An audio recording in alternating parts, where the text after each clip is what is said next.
Hi, Eugene here. This episode is Silence in the Library, one of the best and one of my favorites. We had a lot to discuss, analyze, and just generally talk about, which is why this episode is going to run long. But we've got a lot to say. Hope you've seen this episode before you listen to our episode, because spoilers are coming up. So enjoy.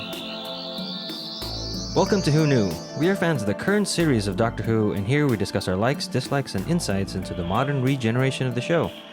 Subscribe, review, and listen to us on iTunes and Stitcher, or our YouTube channel, youtube.com/WhoKnewPodcast. All our episodes are on whoknewpodcast.com. You can leave comments there, or email us at whoknewpodcast@gmail.com. We also have an Instagram and Twitter account. Tweet at us at whoknewpodcast, and find us on Facebook. Today's episode is Silence in the Library, episode 8 of season 4. The Doctor and Donna arrive in the largest library ever created, but no one is there. This episode is written by Stephen Moffat, directed by Euros Lyn. It originally aired on the 31st of May 2008 and was watched by 6.27 million viewers. This is Eugene. Let's introduce ourselves. Hi, this is Frank. Hi, this is Josh. Hello, this is Auburn. Hi, this is Heather via Skype. Hey, this is Kelsey. I like to think I have brains and beauty. I was wondering how long that comment would take. But, and this is Brian. Did you choose this episode for today since it is Memorial Day weekend, the May 31st weekend? No, it's just Nice so coincidence. happens that 10 years ago. the 10 stars years ago, aligned. to the week.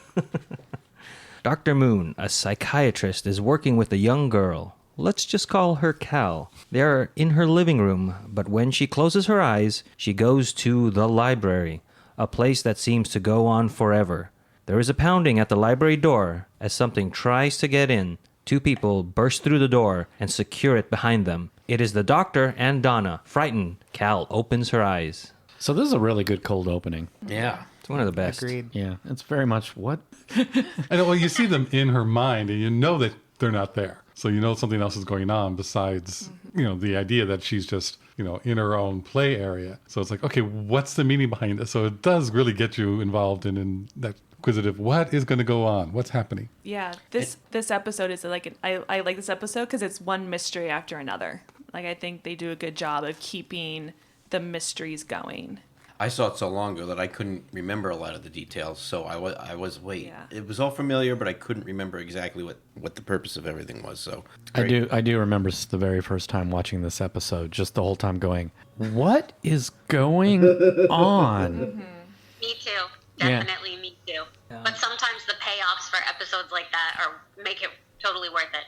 I agree. And the whole, you can tell it's a composite shot with multiple green screens or whatever shots put together with her floating. It doesn't look as good as I'd like, but it's still Pretty fine. good, though.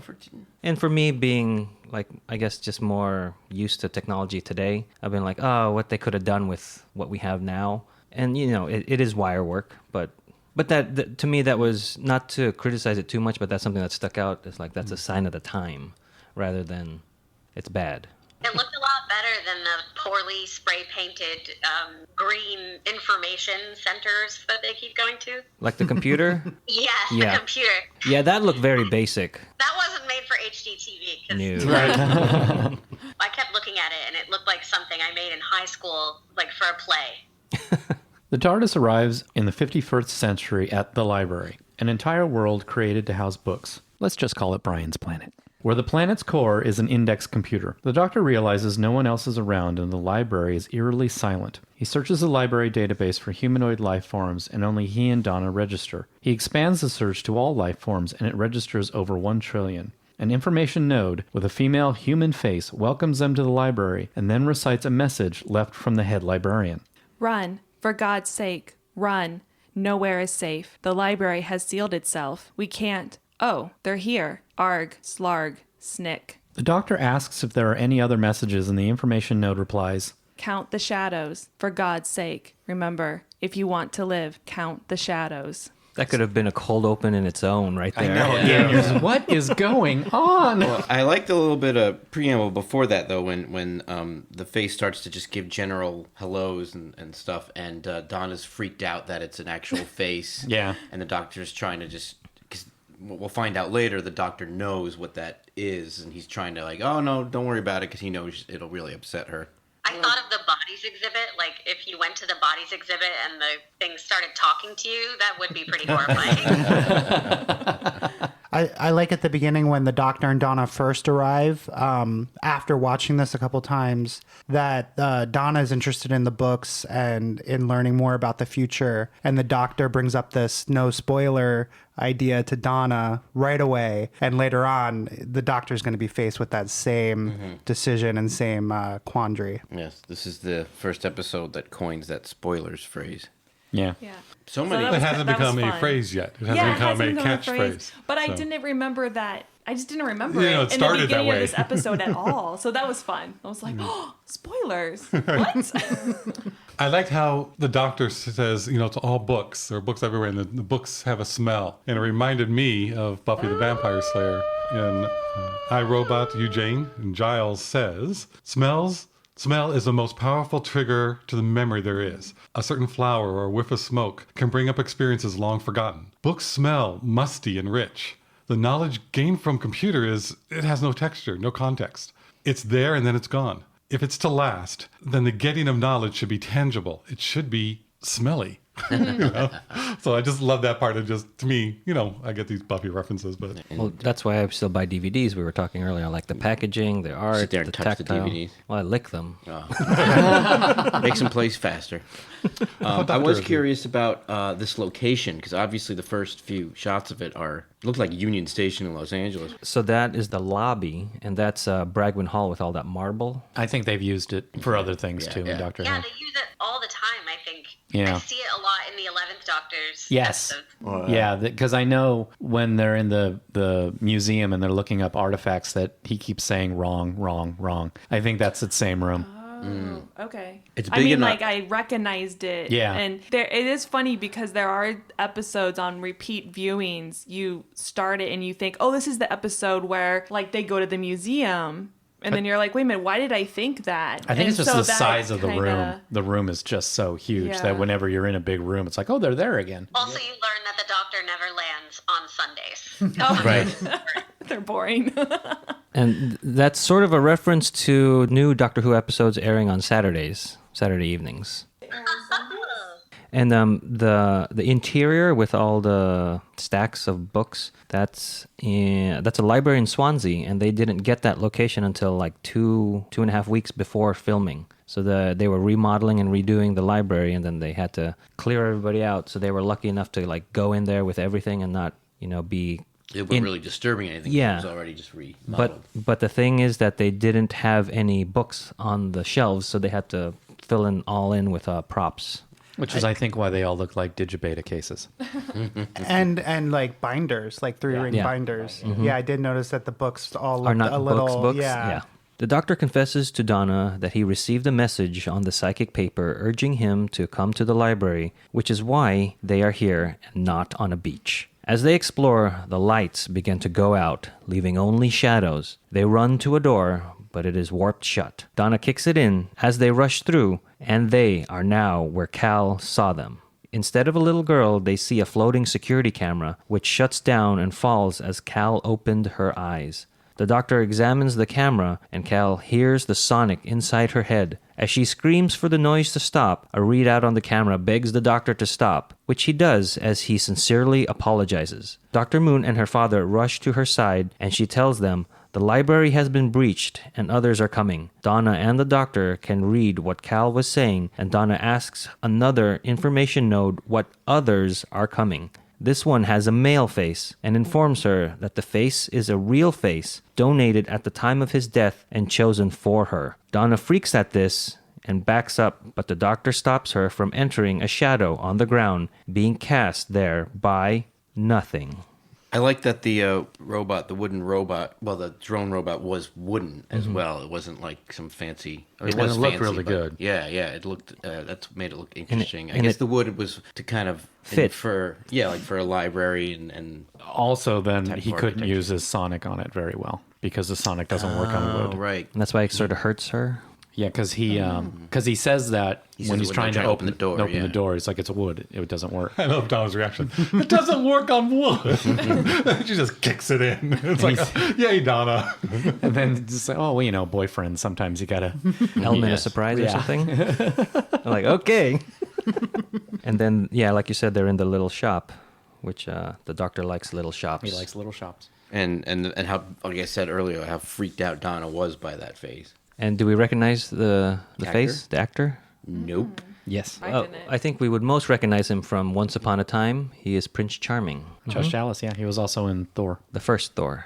Who was he on that? Was he the... He was one of the friends of Thor. Oh, the blonde fella? Yeah. Who later became So the Zack. face that the, The one- library chose for Donna was Prince Charming. Exactly.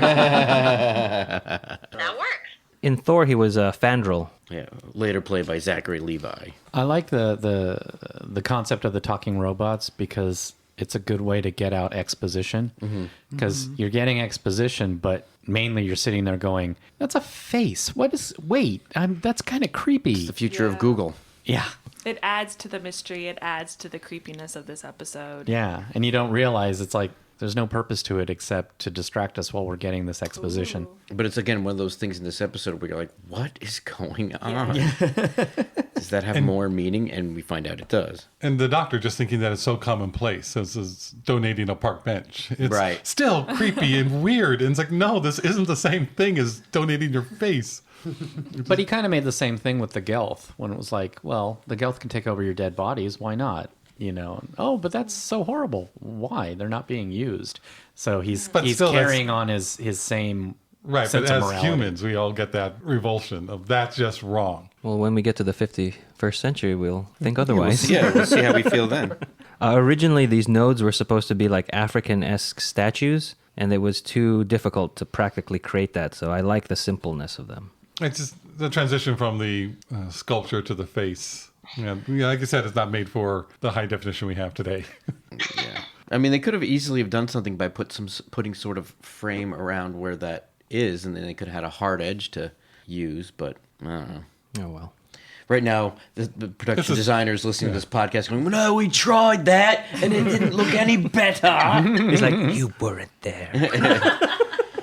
We didn't have the budget for a frame. I mean, that is nitpicky, but I think talking about the budget a little bit, after watching the whole episode, I feel like it was a lower budgeted episode, but it doesn't feel like that watching it. Yeah, like I think they spent the money very wisely in this Yeah. episode. I think it was shot very well. It was Yeah. very like old time horror. they're type all of in one shots. location. Like once Yeah. they get to the gift shop, It's a lot about the lighting, you know, and Yeah. the lighting is essential to the plot. So and I think it allows the characters to really take over because we're about to get to River's entrance, and I mean the rest of the episode after that is just a character piece between the Doctor and Yeah. the River Song and Donna.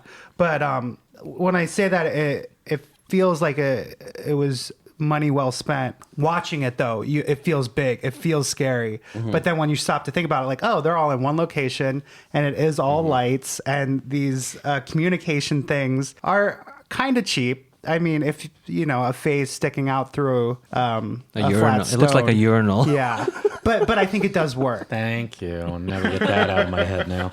They commented on the commentary. So. Oh, do they? Okay. And the and- face harkens back to Gods and Monsters, eh? Mm-hmm. The end of Gods and Monsters. Love and Monsters. Love and Monsters, sorry. But you are right. It's one location. They just light it differently. First we're blue, and I think we're then either green or yellow, and then red. Mm-hmm. So it's all that one location. They just run to the same location The blue set is Eugene's favorite. Yeah. because it's first.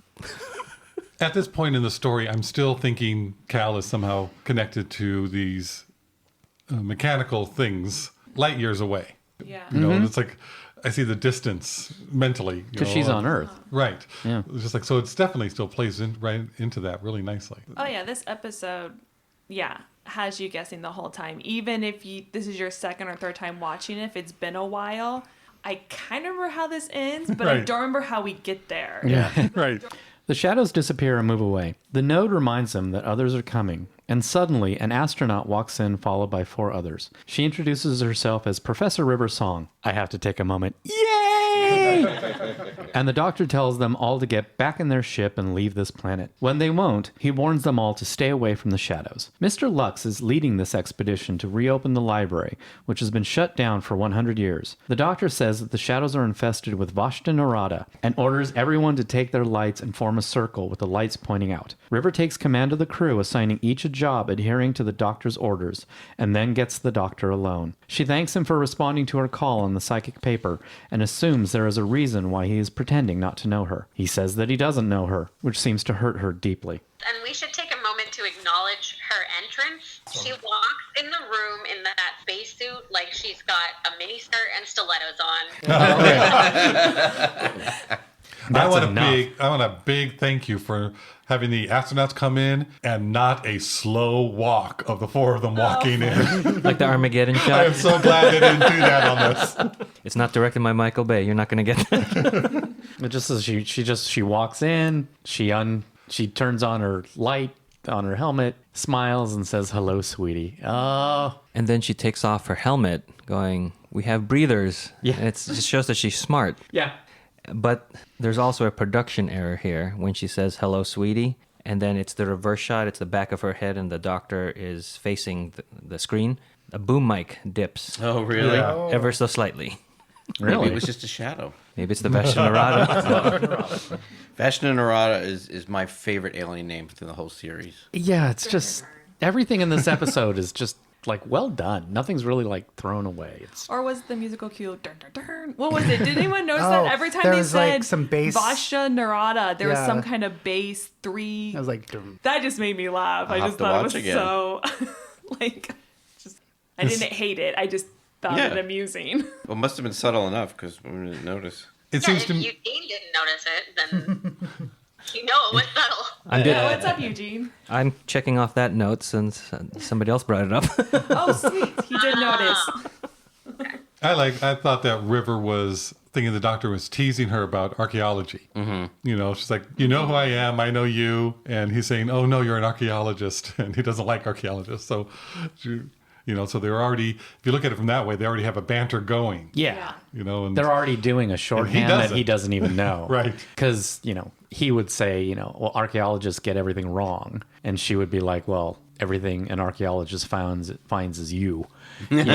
So, they're just doing their little thing. I did catch something this last time that I never caught before. One of the first things River says is that she always lies. Yep. And then that becomes something later. And then, yes, remember that. We'll come back to that. Later. She says, "I lied. I'm always lying." Yeah. Which River's, I'm always lying.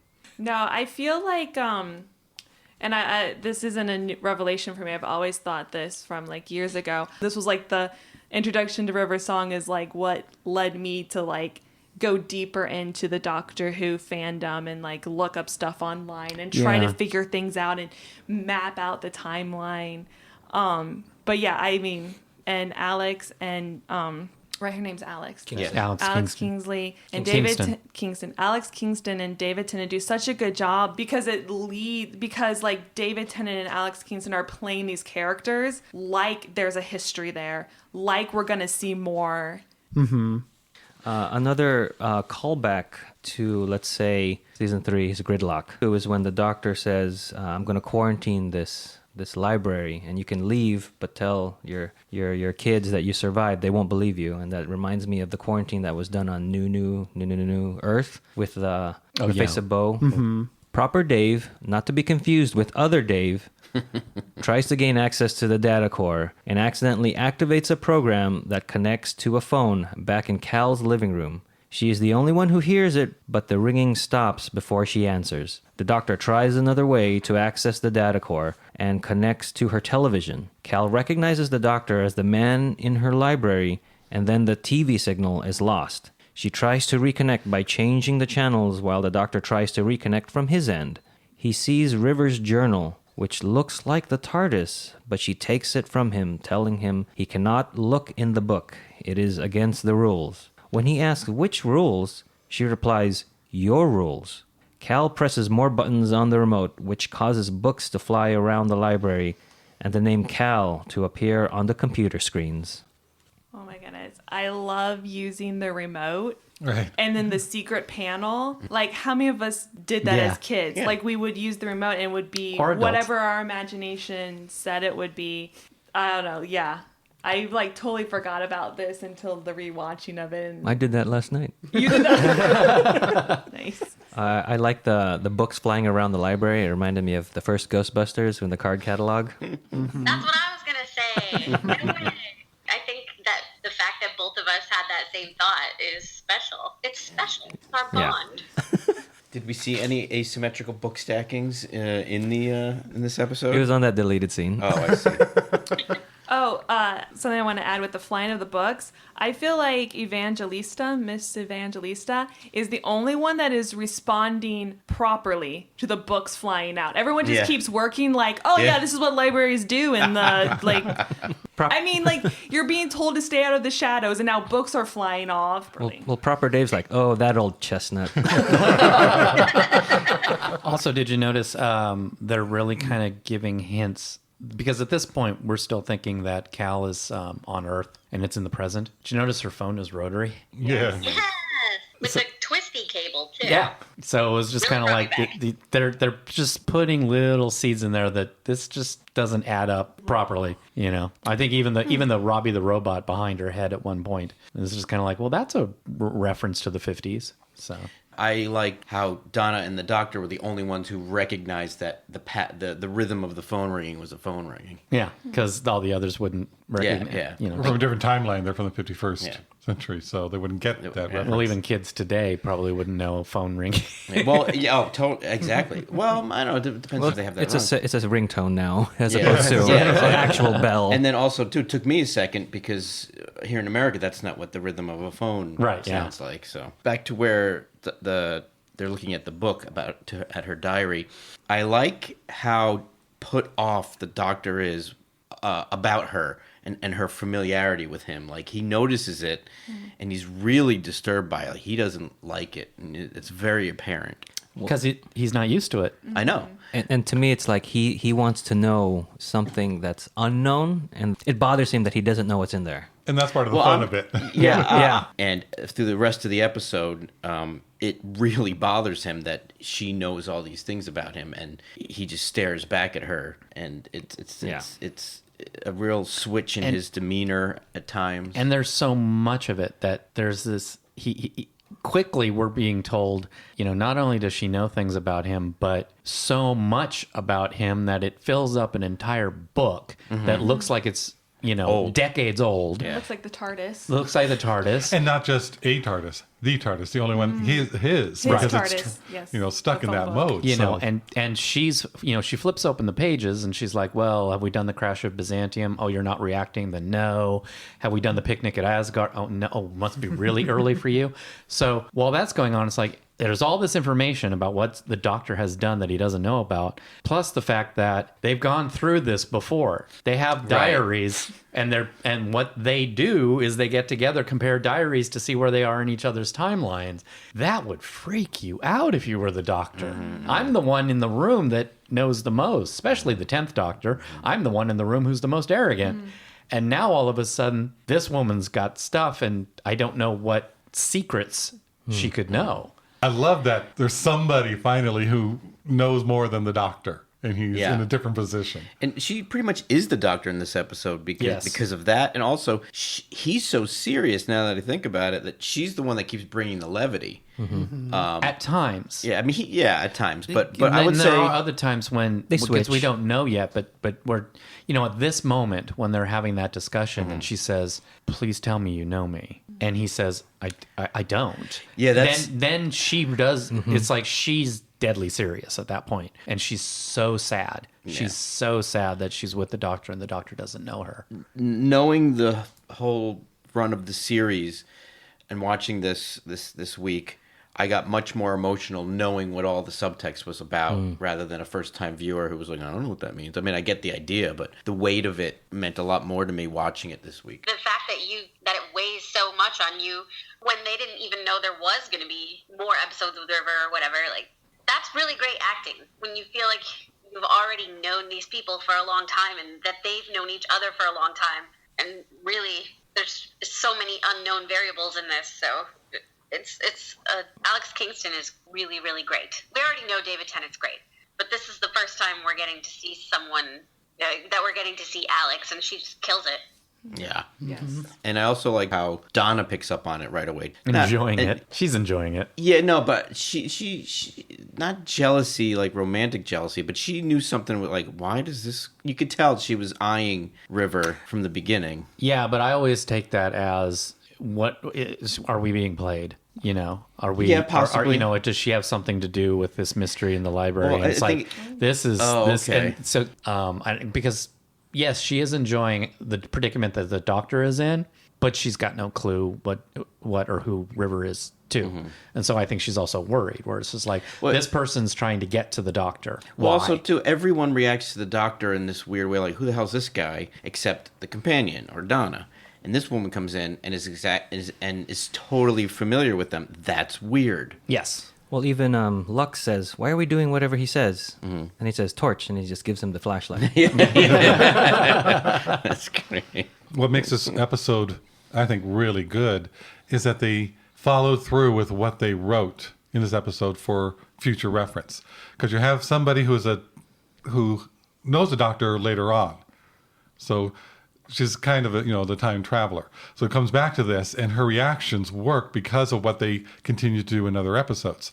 Because that's what makes this also great for repeat viewing. Because when you're first watching it, you're taking it from the Doctor and Donna's kind of point of view of not knowing what's going on and trying to solve all these mysteries.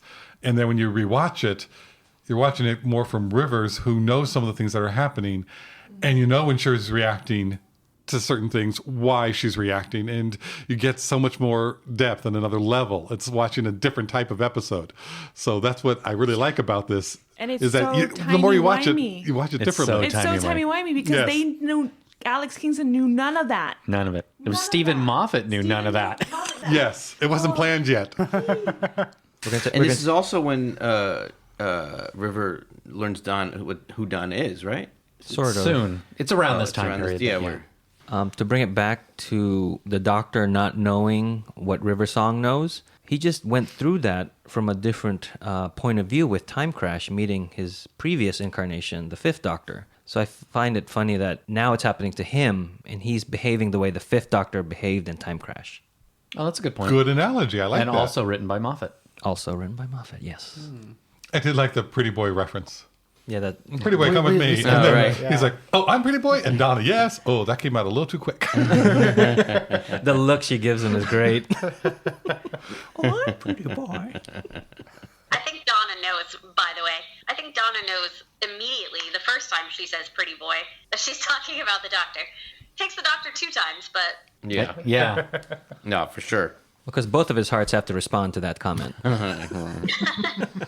Did anyone else think of when Cal's sitting there drawing the library? Did you get references of Fear Her? That episode, Yep. With Well, the Rose, doodle and the with their thing. doodling and drawing the kids and putting them into the drawings and thinking, oh, are they going back to that type of thing? Is that, demon kind of come back? Yeah. And I thought to myself, I hope not.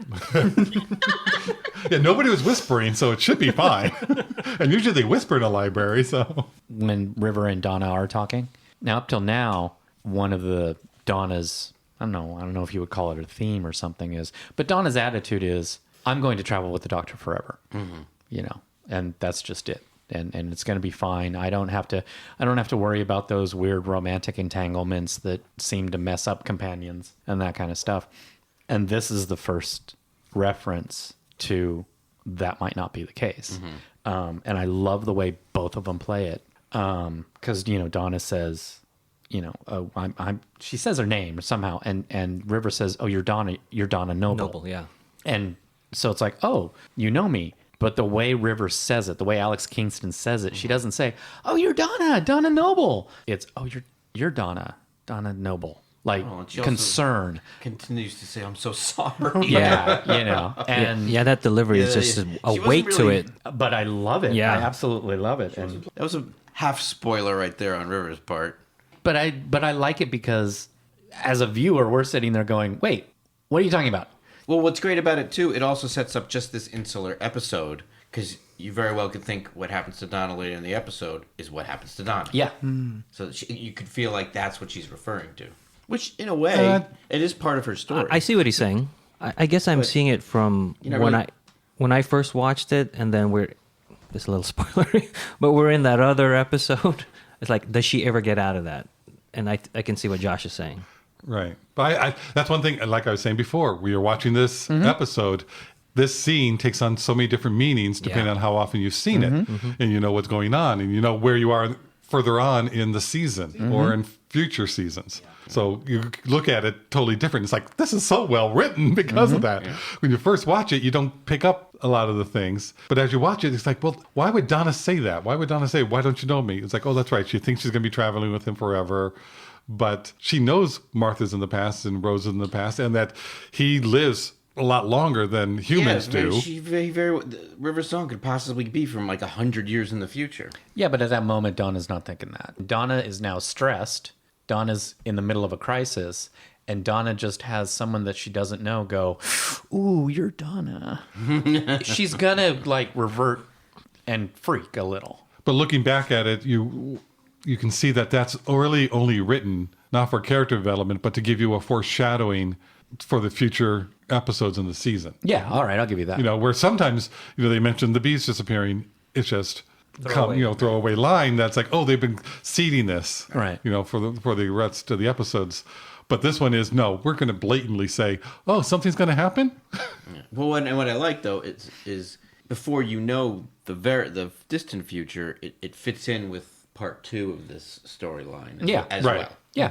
But also, am I the only one who noticed that her tone of voice was almost like appreciative or reverent in some way? Like a little bit. It was like respect, it was a condolence to respect. I got less condolence and more like it was foreshadowing that Donna was going to be somehow, you know, legendary or something. Yeah. And I think like what you were saying there, Heather, like about Alex Kingston, the way she was directed and played it, they didn't know everything that was going to happen, and it could be interpreted many ways for it to fit into whatever future the character had. But I think they knew what was going to happen to Donna at this point. They just didn't know what was going to happen to River. Right. But they knew that Donna was going to aspire to be something great, and I heard that in River's voice. Well, I heard with that in Rivers, but it was more along the lines of Josh.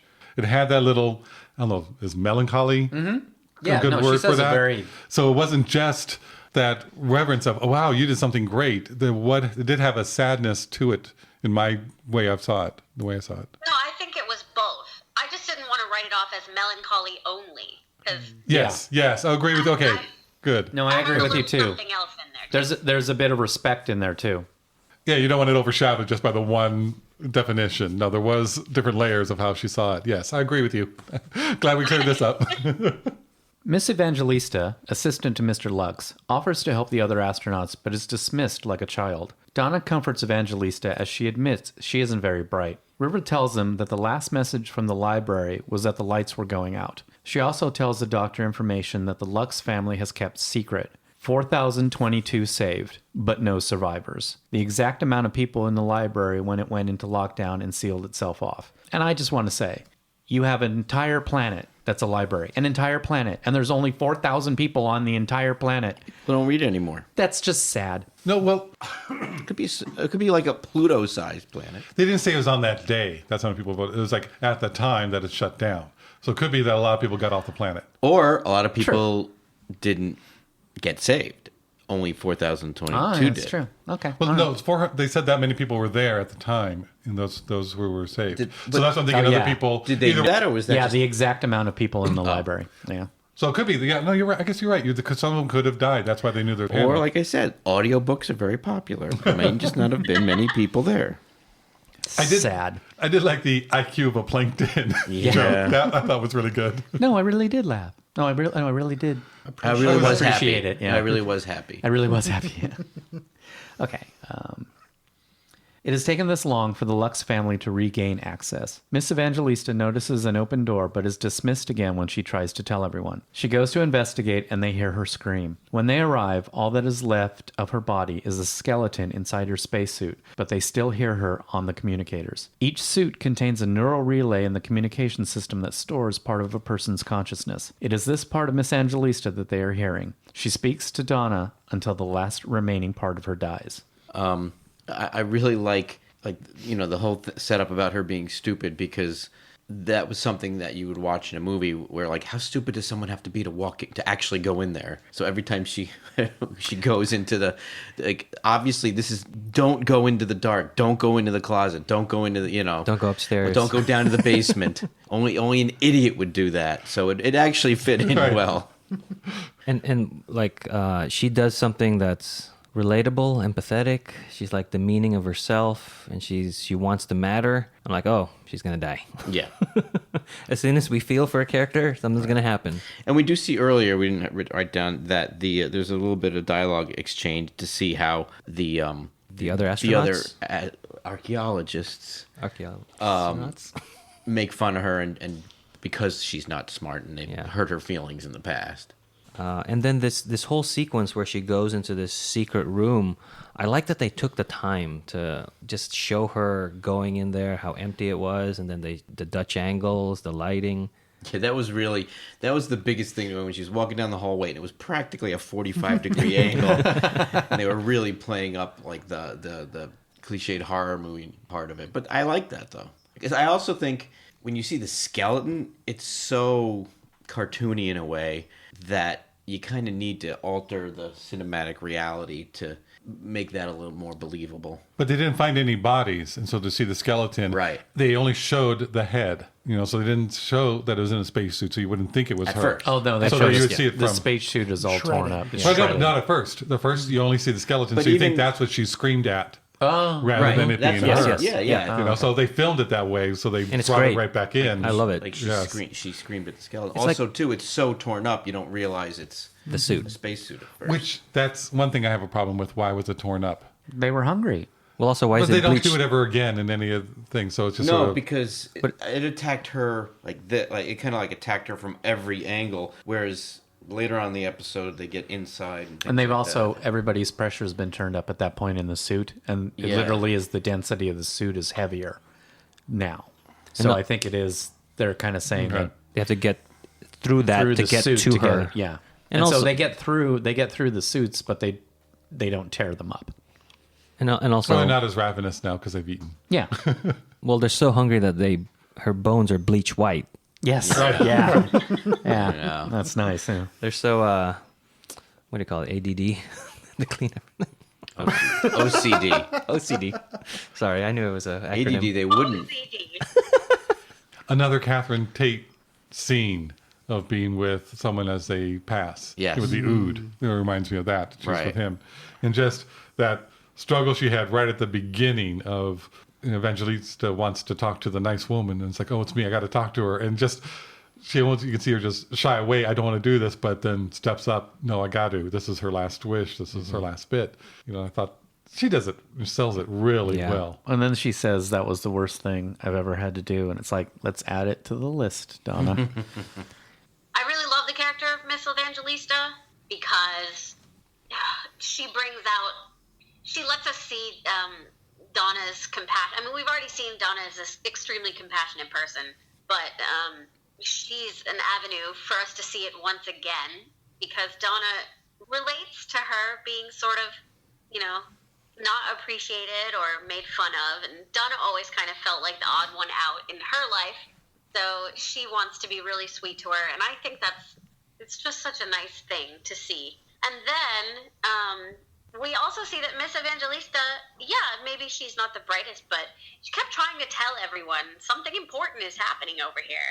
And all she really wanted to do was help, which is why she walked down the dark, scary hallway in the first place.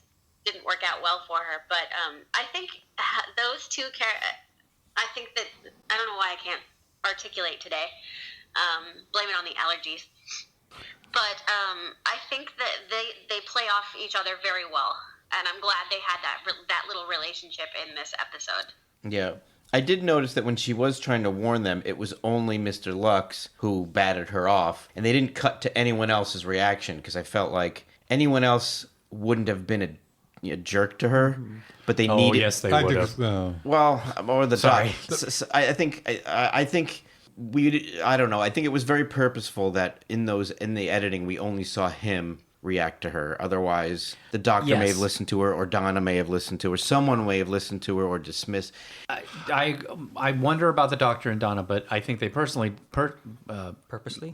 did not cut to any of the other of the crew because she doesn't count to them Right. at all. They treat her so badly that she's not even worth responding to at this point. Yeah. You know, it's kind of like adults are working. Right. And then they needed someone who would tell her to be quiet, which would be her boss. Yes. So the Doctor and Donna wouldn't have stepped in to listen to her. I'm wondering, let me start this again because that made no sense in my head.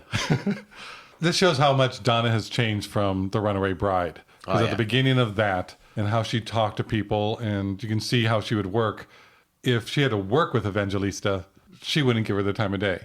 Yeah, I agree. You know, She wouldn't have been as bad as I don't know. I can Dave just and see. Anita. I don't know if Donna had to work with her in the office environment and doing this stuff. It's like no, she wouldn't be able to help do anything. I think she would be just as submissive. And to see how much Donna has changed, and just people should have a certain amount of respect no matter who. And I think that changed Donna, which I thought just shows that Donna's grown so much so quickly. What you said added to the list of all the horrible things she's had to do, like that would humble a person up pretty quick. Yeah. Yeah, when your fiance turns out to be, in league with a giant spider, your perceptions change. And then trying to stop the doctor going, Doctor, that's enough, after he's killing all the Arachnos and stuff. It's like, whoa. Two things here. I like the idea of a memory, of someone's consciousness being a memory in some sort of digital artifact. I like how the doctor explains it as being footprints on a beach. And I like that too. imagery the just tide is coming sums in. it up so well. And then the other thing is that when River finds out what's going on with Miss Evangelista, and then that she's, officially sort of dead to, the physical plane, she goes, I want to have a word with what killed Miss Evangelista. And that's very much like the doctor. Like, you threatened somebody that's close to me, now I'm going to go after you. Mm-hmm. And also the tone of the words are her weapon. I want to have words. It just sounds like, no, that's a weapon that she's ready to use. And again, it reminds me of what we said earlier, how River is the doctor in this situation.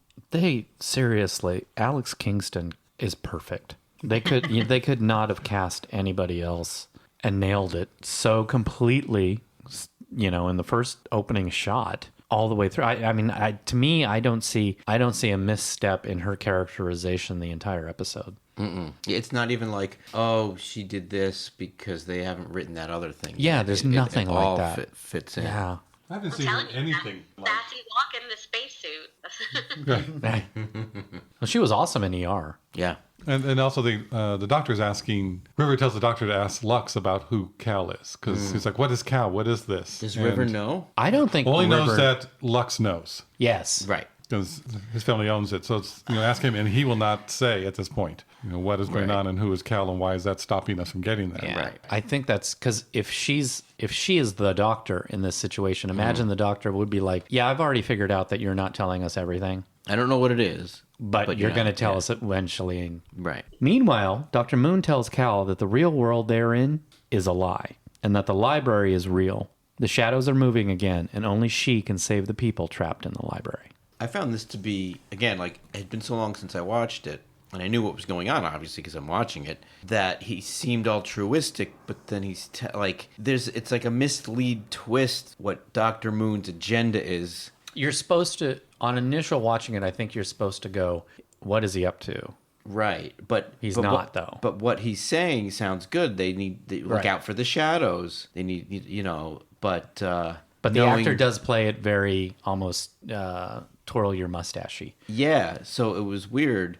And it reminds me of like the nodes, how they're the exposition vessel. To me, at this point, the first time I was like, he's just giving us more exposition, but I want to know the exposition. It's weird, like... Well, the thing about them being saved and then look out for the shadows was the antagonistic problem, and he's going along with that, but he has seemed like he's an antagonist in disguise So he's going along with our agenda, but so he is a good guy. It was great. I'm not saying I was confused in a bad way. I was confused in a good way. Yeah, well, because I think they filmed it and wrote it. He says it that way to confuse you. Right. But For you to say what is going in on. reality, he's giving Cal motivation for Right. the remainder of the story. Right. So it's an incredibly important scene, but it's kind of like you don't really kind of catch that until like your third or fourth viewing. Right. Like what? You're like, oh, that's why now all this starts to happen. Yeah, like we know he's trying to pull the wool over Cal's eyes, so why is he telling her what we want him to say? Yeah. Sort of thing. It's also the time when things start switching, when you think they're on Earth connecting to another planet. Now you get the confirmation that the other planet is real, but now this isn't real. This isn't the reality. And it's like, wait a minute, that gives you that extra. Wait, that's not where I'm going. What is really happening here? I will say I do remember when I first watched this episode, as soon as we saw the correlation between the floating wooden robot to Cal, I knew that she was that robot, and that was just in her mind. But then again, this is a Moffat episode. Yeah, so he could have spun it all around and done something weird, and the Doctor was never there.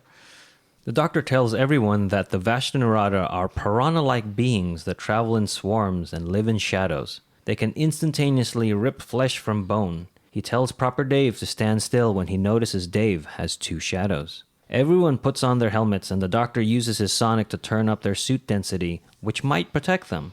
River also has a sonic screwdriver and helps with the others. The Doctor uses a teleporter in the room to send Donna back to the TARDIS since she has no spacesuit, but something goes wrong, and Donna doesn't make it to the TARDIS.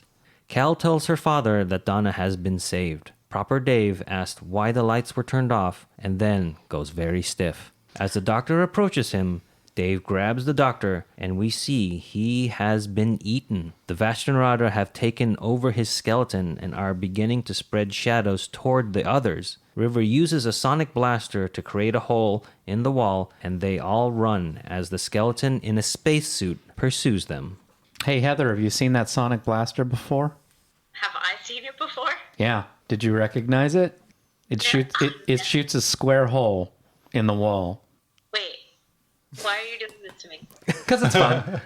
Because you're in a different world, but... Because no offense to everybody else, but I know that Frank and Eugene know it, and I know Josh doesn't. I know it. So Josh, For tell once. Heather. Is Jack's gun, right? Yes. Yeah. So Josh was like I was 50%. never thinking that, yeah. Well, you got to recycle stuff when you're... Well, it's one of the... It's because the Doctor says, a squareness gun, which is what he says with Jack when Jack uses it during World War II. Well, it's Rose that thinks says squareness gun, no? Is it Rose? I think it's Rose that coins the term squareness gun. Oh, okay. But it is just another one of those, very, very, very subtle. I don't think I would have ever caught it until like the 30th time of watching the I don't episode. think I caught it when I originally saw it. I may have just realized it when I watched it. Because it happens so quickly. You're in that moment of terror. Yeah, and but it is saying Jack left his squareness gun inside the TARDIS in Parting of the Ways, Which means River picked it up. Right. And that's his gun, not just another one. Right, and and she she was was in in the there. TARDIS. Yeah. So it's like, wait, she's been in the TARDIS? What is going on? And also, Moffat wrote The Empty Child and the Doctor Dances. So he's referring to his own episodes. And speaking of that, as soon as they shoot the hole in the wall and then they run through, I kept thinking, why don't you use the replay feature and put the wall back where it's supposed to go? Because that's something that the gun did in Empty Child or Doctor Dances. But Jack just left the gun. He didn't leave instructions for it, so she didn't know it did that. Yeah, maybe. But we don't know how long she's had it. She had time to play with it, figure out what this button does. She didn't read the directions. I love the shot of Proper Dave's, when he's holding onto the Doctor, and then the skull just falling forward against the Great helmet. shot. Love You it. hear the little thunk. And we might as well say, too, like, this is where they possibly got the visual reference from the animated... Infinite Quest. The Infinite Quest of the skeletons in an astronaut suit. Yes. I forgot about that. Yes. I had that note. I'm glad you said it. Who are you? Did they and what have you say done that, to Josh? Did they say that was a direct draw from that? Pardon the pun? No, but we We made it. And this episode was originally written for Season 3. which would have been a Martha. So it would have been more connected to that, to her as a companion. So do you know what part of this episode changed to make it, like, was it just shoehorning Donna in, or was it also like the River Song? Was that? I think it was more of production because Okay. they had Blink for season 3. Okay. And then they just moved this to season 4 when they read Blink.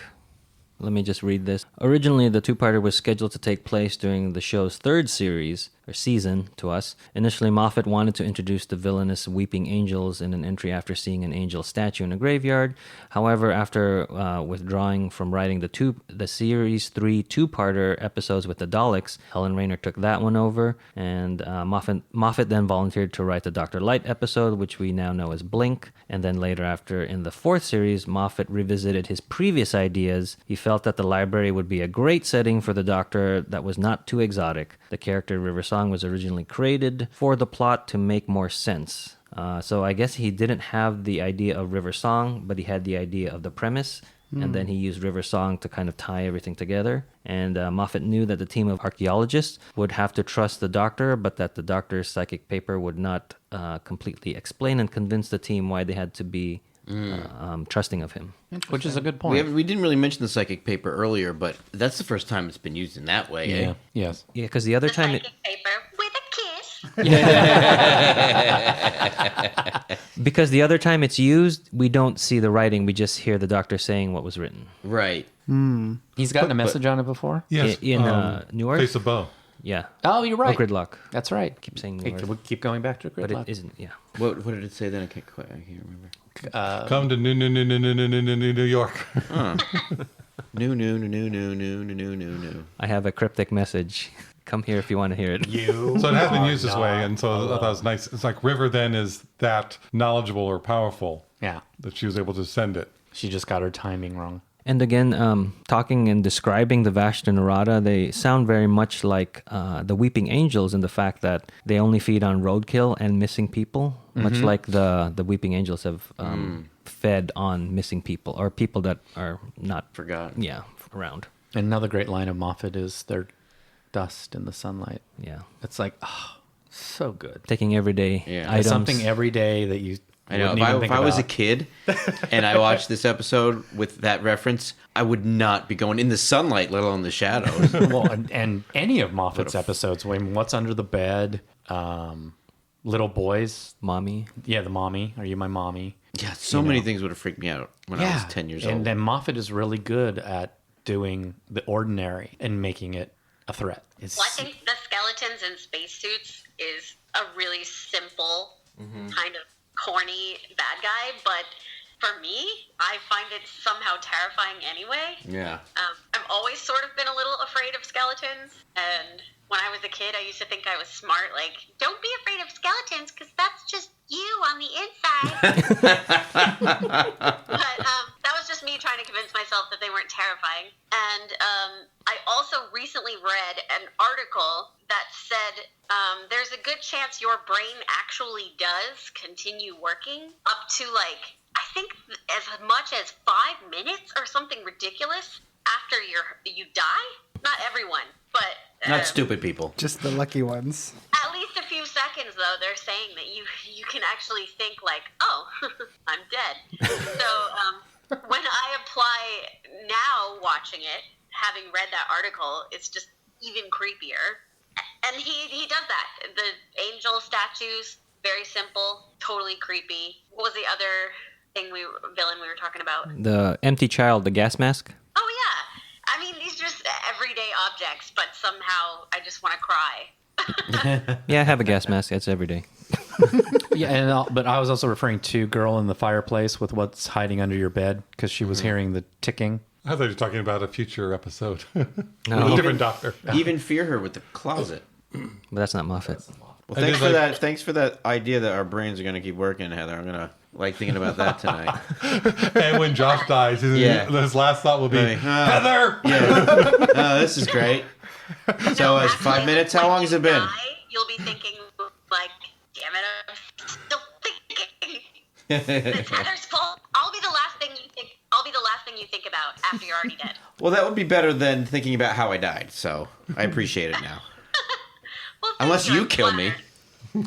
I did like how the doctor was showing some other really strong aliens that we've had to battle, and to go, oh, we finally found their weakness. And with this one, even him, you run. That's the only reason, Achilles heel you have is to get out of their way. I also like, now that I'm thinking about it, when he said that there aren't as many on Earth. There aren't as many usually, And they're not as aggressive. They're not as aggressive. It's not just a character description; it's actually a plot device of like what explains what's going actually on. happening. Yeah, it's the logic, internal logic of this. But it's the interesting villain. because a lot of times when you're watching a movie or a show the first time, it's interesting, but it's not something you think of when you find out the later information. So on repeat viewing, it's that much more interesting when you hear that foreshadowing. Well, we've done episodes where we've said, oh, okay, this is a really fun episode. Don't think about it too much. Really, don't try to dig This into is a good one. This is one where dig. Yeah, because there's layers here, and you're gonna, it's like this one is great. Do you have anything?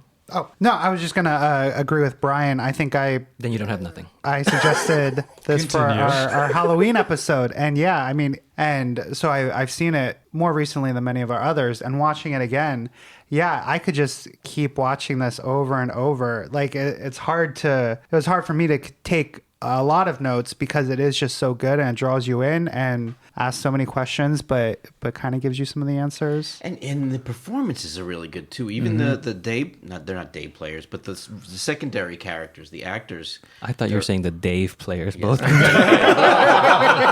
as well.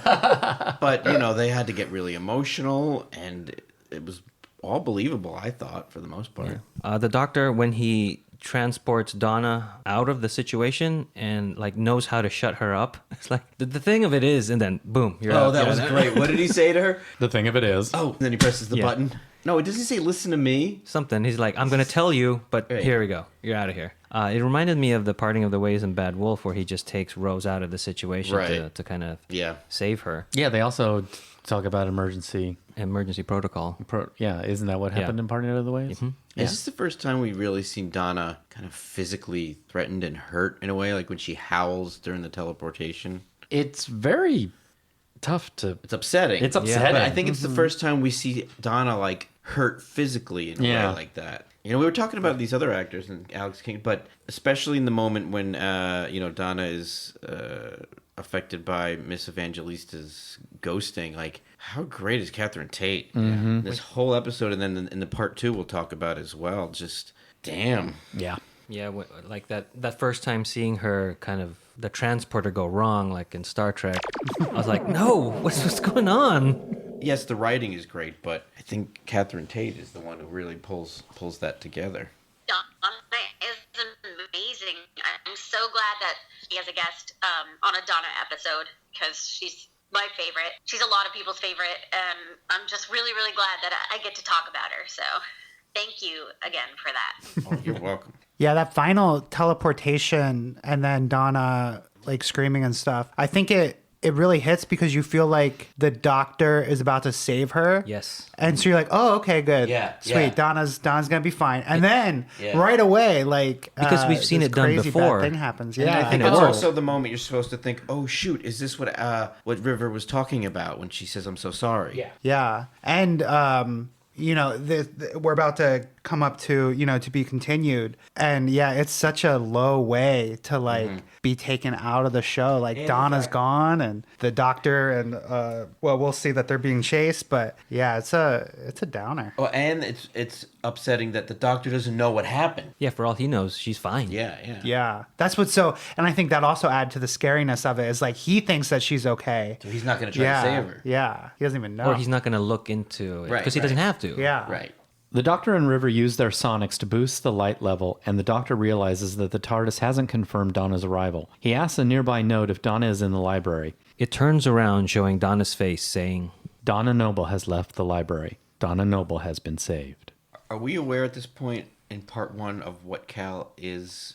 Not necessarily. No. All we know of Cal is it showed up on the computer screen, and the doctor once asked Lux, what is Cal? And he won't tell. He goes, no, that's my patent kind of thing. Right. She was the security camera. Like, we know something's up. Yeah. All right. We mentioned Alex Kingston, so she was in ER as Elizabeth Corday. And then she was in Arrow as Dina Lance. Dinah. Dinah Lance, sorry. Dinah Also- Lance. Because I have an aunt named Dina, so that's why I say that. I have an aunt named Dina. I have an aunt named Dinah. Yeah, there you go. She's always in the kitchen, though. Someone with her. Surprisingly not. But, there was a package at the door. It turned out to be a banjo. It was antique. Okay. This horse is dead. I think Alex Kingston also was in a movie an early movie of Moll Flanders, the female pirate. Dr. Moon is played by Colin Salmon. We've seen him recently as Zod in the show Krypton, and he was... Right. Was he on Luther? I don't know. He was in Arrow, also as Walter Steele. That's what I'm thinking of. I was thinking he was someone's new husband, and that was on Arrow. Yeah, he was Okay. Wally's stepfather. And I remembered, I Sorry, knew Wally's. why. I Just screwing up the comics left and right, aren't we? I remember on Arrow totally recognizing him, but I could not place him. Yeah. And then in Resident Evil, the first movie, he was 1, and then he came back in another Resident Evil movie. Was he two? Was he then? two? No, he was also 1. And he was also in AVP, if you remember that horrible movie. Oh, Alien vs. Predator? That's what yeah. Okay. And for our kid listeners, he was in Sophia the First as Orion. The girl, Cal, was played by Eve Newton, and this is her only acting gig. Really? No other credits. Must have She loved does it. a really good job. Yes, She she does does. do a really good job. What about the father? Is anybody? Mark Chambers. Nope. good old Sorry, Mark Mark Chambers. Dexter. Miss Evangelista is played by Tallulah Riley, and we've seen her most recently on Westworld as Angela. Oh. I can't think who that is, but okay. Not Clementine. No. Okay. No. Is she maybe the blonde that Oh. shows up later and is like a badass? Yeah, I think Sorry, so. it's I think it's the girl that tries to get young. Yeah, I She's think wearing it's- like a crown of thorns almost in the latest one. Yes, Spoilers. that's right. And she was wearing the white dress Well, I've earlier. earlier Westworlders Oh, out there. wow. And she was also in Inception as the blonde, if you remember that, to distract Leonardo Neo? DiCaprio. Leonardo DiCaprio in the bar. Okay. These are things These are all things. to make a point to notice. Other Dave is played by Oti Fangbileni. Oh, yeah, of course. I don't know how to say that, but we've known him recently as Luke in Handmaid's Tale.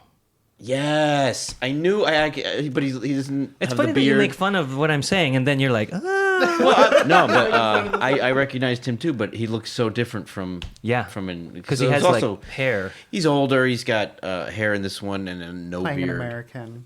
Yeah, he's playing American. As opposed to Canadian. That's weird though, because I Spoiler. could not think for the life of me who he was, and I thought maybe I just think I recognize him, but I did. And I helped you get there. Sure, you did. And I I did. And I did my part. The Doctor has also encountered the Vashnarada previously, but this has been retconned because they're audio dramas with the 4th Doctor and the 8th Doctor and then the 11th Doctor in a comic book. Have you read those and listened to them? Nope, and no. What alien was in Love and Monsters that? Absorbaloff. Zorbaloff. No, but that got his mother. Zorbitron. We don't know. We don't Sorbitron, know. what do you mean? No. The one that got Elton's mom, that she died and then the Why Doctor he couldn't save her. For some reason, is that retconned to be the Vashnarada? Or in my mind, it was that. I remember doing the research and it was being some not other that. alien. it was an elemental shade that Oh. killed Elton's mother. Oh, very good. Thank you. Thank you. 2 seconds You before you beat Brian to it. I guess that Well poor, played. Well played. I guess that poor connection So actually it went to was a Brian. shadow. It was a shadow. The elemental Oh yeah. Or well, I don't know why I thought that. Never mind. And then in the little girl's room, Cal's room or house, there are 2 drawings on the wall because we mentioned Robbie the robot and some other things like the phone. There's a drawing of a blonde and a wolf on the wall. There you go. I I can see wanted to one. make a mention of this, maybe for our part 2, but how it's possible it was River's song that the augur was referencing in the Pompeii episode of She Has Returned. We were saying that it Oh. might be Rose because Rose shows up at the end of one of those episodes, but You could take it this way. It could possibly be this. Yeah. She has returned or she will return. Or I can't remember exactly what he said. Is returning. She is returning.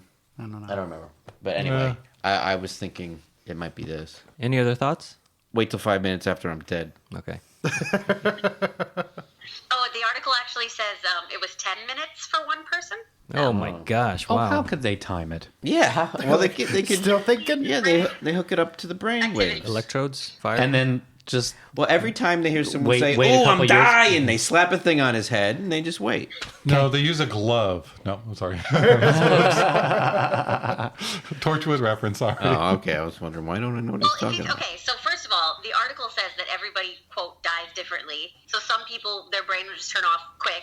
Some people, it'll be 10 minutes. That's kind of true of this episode, too, because Right. most of Evangelista talks for a while, but, hey, who turned out the lights doesn't really have that much to say. So, And they mentioned that her grandfather, lasted a day. Dave's. Dave's. Pro- You mentioned Dave. Proper Dave's. Yeah.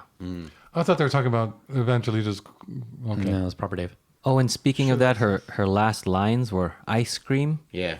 where I think originally it was I scream, like I yell. And then I think they later rewrote it to mean like a happy thought, ice cream. See, I heard I scream as in yell, but from what I looked up, they said no, it was because of how they put it on for the The subtitles? subtitles and things. No, it was Captions. ice cream. Yeah, because on the... Where did you find that they had switched I it don't... to I ice tried to look it up. cream? I couldn't. Well, we all scream. you Four. made that. Ice cream. Maybe it was Waiting for the eye ice cream cream man. because she needed to put around the bags under her eyes. She wanted eye cream, but messed up. Don't say that again. Well, she is pretty. Abby Normal. This is going to be really fun to edit. So. Oh, they all are. Join us. They all are. Silence in the Library. Who is this episode good for? Or more specifically, this episode is good for who? A new viewer, a casual viewer, a fan of the show, or a diehard? I need to hear other people's arguments first before I make my final decision. I might be doing something others won't, but I'm going to say a new viewer. Introduce them with this. There's a lot going on. They might be confused, but you're supposed to be confused. Everybody's confused. A diehard is confused listening to this. Sorry. Watching this episode, a diehard is confused. And it's just so good, and it's so well written, and just gets all tied up so neatly at the end. It's just, yeah, it's for everybody. I agree, 100%. I'm all about people being brought into the series in confusion. As we've discussed, I was. Because I feel like you just want to unravel that ball of twine once you've seen it. And this is a good episode to show people, yeah, maybe the special effects aren't so great, but the show was smart. It's really... It proves that the show is really smart and thought-provoking. And not just, a corny show with bad special effects from time to time, or most of the time. So I would definitely introduce a new Who viewer with this episode. I will agree with everyone so far. I think that this is a great episode. Even if it doesn't answer all the questions about who the Doctor is right away, it's got such rewatchability and good visuals, good character. I think you do get to know a lot about the Doctor because of River's song. Like, even though you're not getting the direct character of the Doctor, like, you are learning more about who the Doctor is through her than you might realize at first. So yeah, I would feel comfortable showing this to somebody who's never seen a Doctor Who before. All that and yes, I agree. I think it's a really you get enough of everything that we like about the Doctor Who series. So I think a new viewer. And we'll see you next time when the future becomes the present. Wait, what? I haven't said anything yet. Because I'm going to go for casual, the next category down. Just because I think it is too confusing for somebody who's coming into it new. And I don't think the Doctor is forefront enough. This is more dealing with River and what's going on. So the Doctor is there, but I don't think it's the best one to show a new person. I really like this episode. I think, it is one to rewatch, and I think it is one that everybody would like. But to introduce somebody to it, it's too much, I think, for somebody unless they're really into regular sci-fi. So I'm thinking they might have already watched it anyway. That's why I think the casual who has some information and knowing what's going on. No, it definitely is better for someone who knows more. But let me ask you this. What did you say about Blink? Did you say that was good for a new viewer, or did you... They hate Blink. I can't remember now what I said because Just kidding. I know. I I fluctuate between many of these when we're coming up to the final which category. It's always between two categories, which I think is funny since we created these categories. But I think Blink is, because it's so well done and so well written, that it gives you some of the feeling of the episode. And especially for people who I know are not going to like Doctor Who. And they want to get an idea of, why do you watch this show? Why do you like this? Why is it so big? I show them that. There's some people I know who's like, they're not going to get into the science fiction aspect. They don't like anything really science fiction. They're looking more for, romance or Jane Austen type of stories and things. And I think that's why that would be a great one to show. So this one I do like. It could be close to new, but I just would not show this one as an introductory one. I think this just seems... I don't think people are ready to think and try and figure out things and not have the answers given to you. No, it's supposed to be questionable. Right. Well, it depends on the person. I think... True. So I'm gonna go for casual because of that. I may not know the person well enough or read them well enough to go, oops, I made that mistake. Right. Because they may go, oh, I don't want to think that hard while watching a show. I don't disagree with that, but I think it's intriguing enough to counter it. This one is so hard. Like, I spent watching this episode for our podcast recording, thinking the whole time, who is this good for? Because I started off being like, oh my gosh, this is such an awesome episode for a fan. But then as I'm watching it, I'm like, but on second and third views, you start nitpicking it. Then I was like, well, maybe it's only good for like a casual viewer. But then, like, can it be good for a casual viewer and not for a fan? Like, is that possible? I don't know. And then I don't know if I would show this to someone who didn't have any context of Doctor Who because there is so much going on and it's hard for just a casual viewer to keep up. So I really struggled, but I think I'm going to land on it's good for a casual viewer and a fan. But those are included in the casual. Yeah. Right. I actually think it's good for a new Who viewer. I think it's fun. It's exciting enough. It's a standalone story. You get to see some things about the Doctor, and you get to see some things about the companion. And there'll be a lot of questions, but there's still it builds enough intrigue to want to keep watching.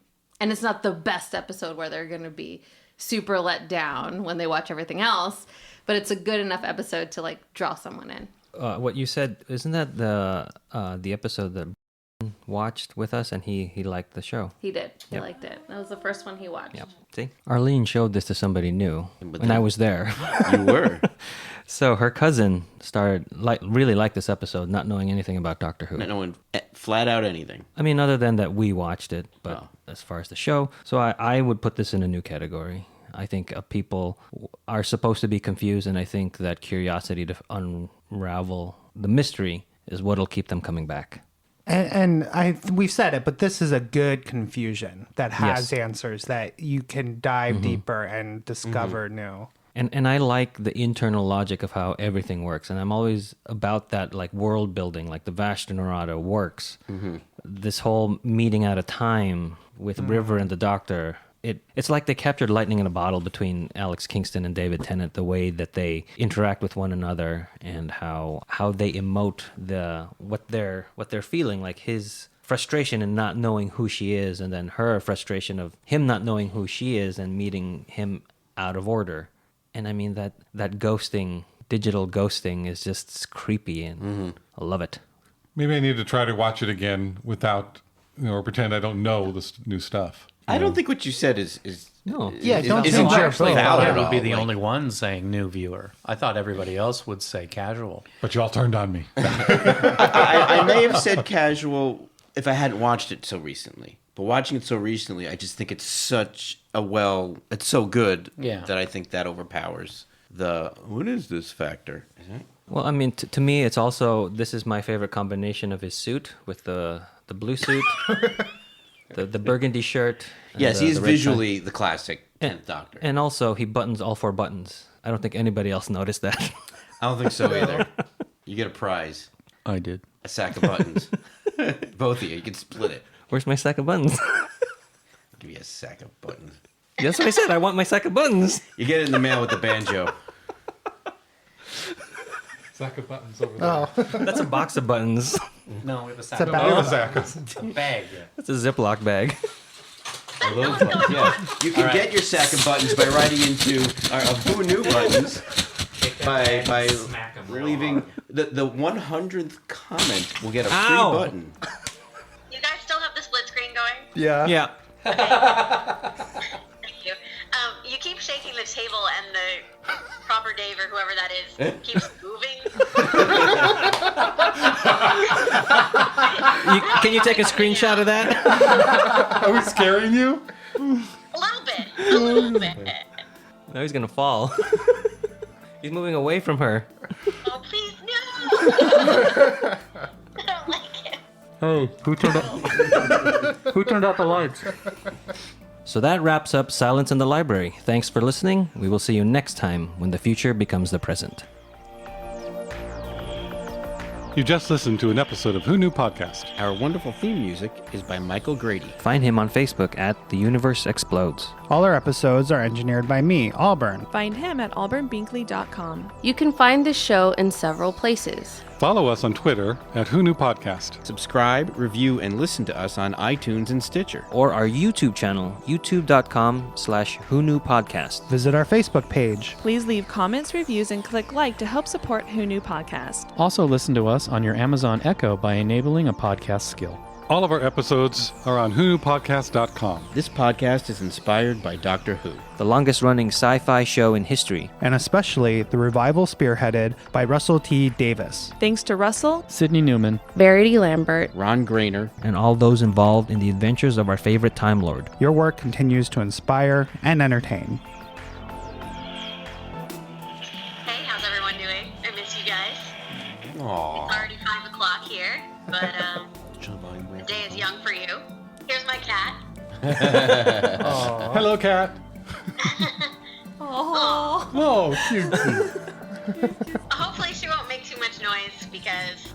That's okay. We have Ender over here, so. Hi, Ender! And there may be a chainsaw going off. So if you can hear it, Okay. let me know. Okay. And I'll We don't stop. have to run for our lives if we hear it. Maybe not. They're making the forest. They're making They're tearing down the forest to make the books. Okay, here we go. Yep. But, we can cut this out, but I'm going to do another riff just in case safety. I'm trying to think of what I mean, you else. can say the same thing. I can't. I don't remember what I said. Oh, I hear that. That's a plane. Something just popped up on your It just Skype. says poor network connection. Oh, poor network connection. But it went away. Okay, we're back. Now back to our show. Hold on, sorry. What's that? Is that Arlene? No, Heather sent you Oh, the link to how your brain knows that it's still. sorry to interrupt. I thought it was Arlene. I would like to read that though. So continue. Hey, repeat. yeah, Eugene, why don't we have Eugene call you back, Heather? Oh, no, I'm sorry. No, it's not your fault. This guy's fault. Hello? Hello. You can't see me? No. Maybe click. you're taking ghosting to another level. There you go. Oh, that's different.